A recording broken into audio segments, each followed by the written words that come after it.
বাইরে হালকা হালকা শীত, আর এই এমন শীতে যদি ধোয়া ওঠা এক কাপ স্যুপ হয় তাহলে কিন্তু মন্দ হয় না। আপনাদের সাথে আমি আজকে সেই ভিডিওটা শেয়ার করব যে আমি মাত্র 5 মিনিটে কিভাবে এই সুন্দর স্যুপটা রেডি করেছি। তো চলুন এখন ভিডিওটা শুরু করি। আজকে রান্না করছি স্যুপ, আর এটা হচ্ছে কর্ন চিকেন স্যুপ। এই যে আমি এখন এখানে পরিমাণ মতো পানি নিয়েছি, আর এখানে এই যে আগে 1 প্যাকেট ঢেলে দিয়েছি আর 1 প্যাকেট হচ্ছে এখন দিচ্ছি।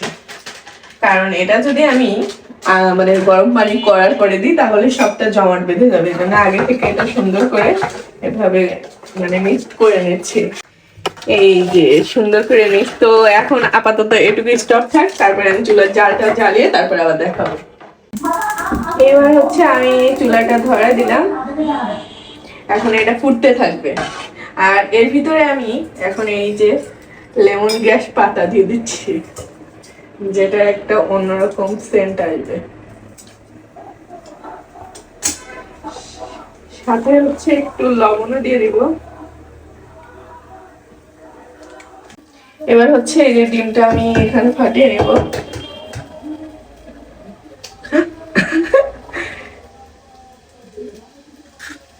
অনেকদিনই কোনো ব্লগ আপলোড করা হয়নি, আজকে এই জন্য ভাবলাম যে এখন সন্ধ্যার সময় কিছু একটু করি আর আপনাদের সাথে সেই ব্লগটা শেয়ার করি। ওদিকে জাল হচ্ছে আর এদিকে আমি ডিমটা সুন্দর করে ফেটিয়ে নিচ্ছি।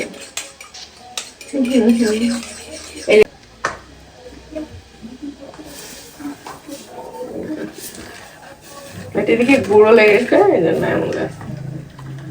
এই স্যুপটা, এই যে আমি কোন স্যুপটা রান্না করছি এটা এখনো ভালো করে এটা ফুটি নাই। এই যে আমি এখন এখানে অল্প একটু ঝাল কেটে নিয়েছি, ঝালটা এর ভিতরে দিয়ে নিলাম যেন একটু ঝাল ঝাল লাগে। আর তারপরে এই যে এখন ডিমটা দিয়ে দেবো, যেহেতু আমার স্যুপটা পিড়াই হয়ে গেছে। এই যে ডিমটা দেওয়ার পরে দেখো কেমন একটা কালার চলে আসে, আর কেমন সাদা সাদা একটা স্যুপের আসলে। আর মানে স্যুপে ডিম না দিলে একদমই অপূর্ণ থাকে। এই যে আও কি সুন্দর হয়ে গেছে। এখন এখানে আমি একটু সামান্য পরিমাণ টমেটো সস দিব, এখানে টমেটো দিলে ভালো হয়, মানে চুলোর জালটা একটু বেশি হয়ে গেছে। আর এই যে সামান্য একটু টমেটো সসও দিয়ে দিলাম, টক টক একটা ভাব আসবে। যেহেতু এটা হচ্ছে আপনার থাই স্যুপ না, সেহেতু এখানে ঝাল কম থাকবে। আর এটা চিকেন স্যুপ, যার কারণে ঝাল একটু কম। তারপর আমি একটু ঝাল দিয়ে নিয়েছি যেন খেতে ভালো লাগে। আর এই যে আমার স্যুপটা একদমই 5 মিনিটে রেডি হয়ে গেছে। আসলে এইটাই ভালো লাগে যে 5 মিনিটে রেডি হয়ে যায়। তো এখন গরম গরম নামিয়ে পরিবেশন করবে, সেটা দেখুন।